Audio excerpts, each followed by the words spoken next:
tatawagin ko si kapatid na Roel. Si kapatid na Roel po ay magtatakip ng kanyang mata. Sige, ano mo, higpitan mo yung hindi makakakita talaga. Kagaya tayo noon, na may mga talugbong at hindi makakita. No? Kaya hindi po pwede na ang mga ngaral sa atin ay hindi mananampalataya sa ating Panginoong Jesucristo.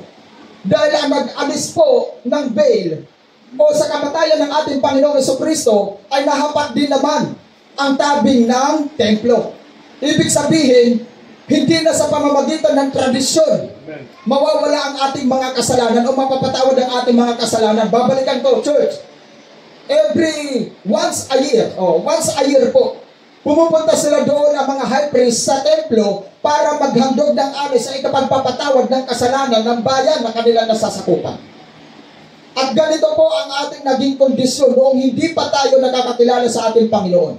Ngayon, tatawagin ko si kapatid na Ruben para siya ay pumunta dito. Tignan natin kung ano ang magiging itsura niya. Kap, pwede ka ba pumunta dito? Ayan. Nangangapa-ngapa at natatakot. No? Natatakot siyang humakbang doon sa kanyang paroroonan. Kahit meron siyang gagawin sa mga bagay na gusto niyang gawin, hindi niya nalalaman. Bakit? Kasi nga nakatakip ang kanyang mga mata. Ganon tayo dati, na minsan nagiging nakakasanayan natin yung mga bagay na ginagawa natin na sa akala natin ay okay lang. Minsan yung mga salita na binibitawan natin, no, yung nagiging habit natin, yung nagiging tawag dito, nakakasanayan natin lagi, nagiging mannerism na natin. Yung minsan na hindi ka makapagsalita na walang halong mura.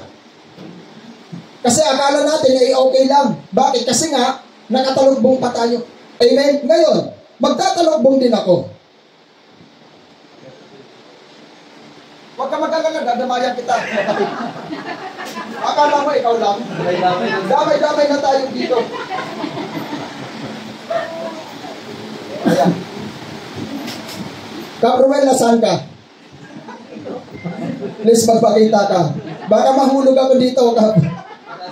Ngayon, mga kapatid, kung pwede ba na ang isang bulag ay aakay sa kapwa bulag? Nasaan ka, kapatid? Ayan. Pwede mo siya maramdaman eh. Pwede mo siya mahawakan.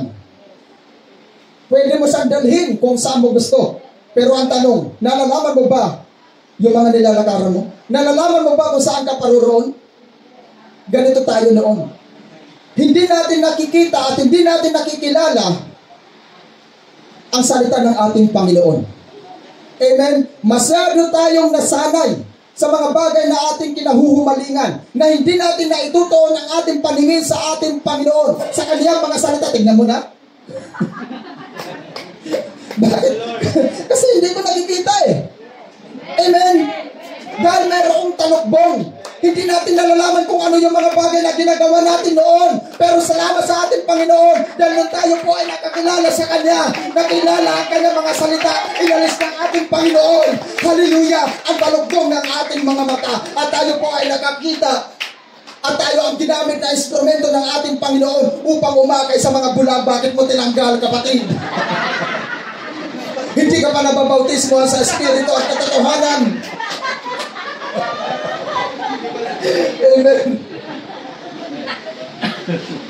Kaya hindi po pwede na tayong mga bulag sa katotohanan ay aakay sa kapwa mga bulag. Salamat sa ating Panginoon dahil idinako niya tayo sa ganitong klaseng pananampalataya.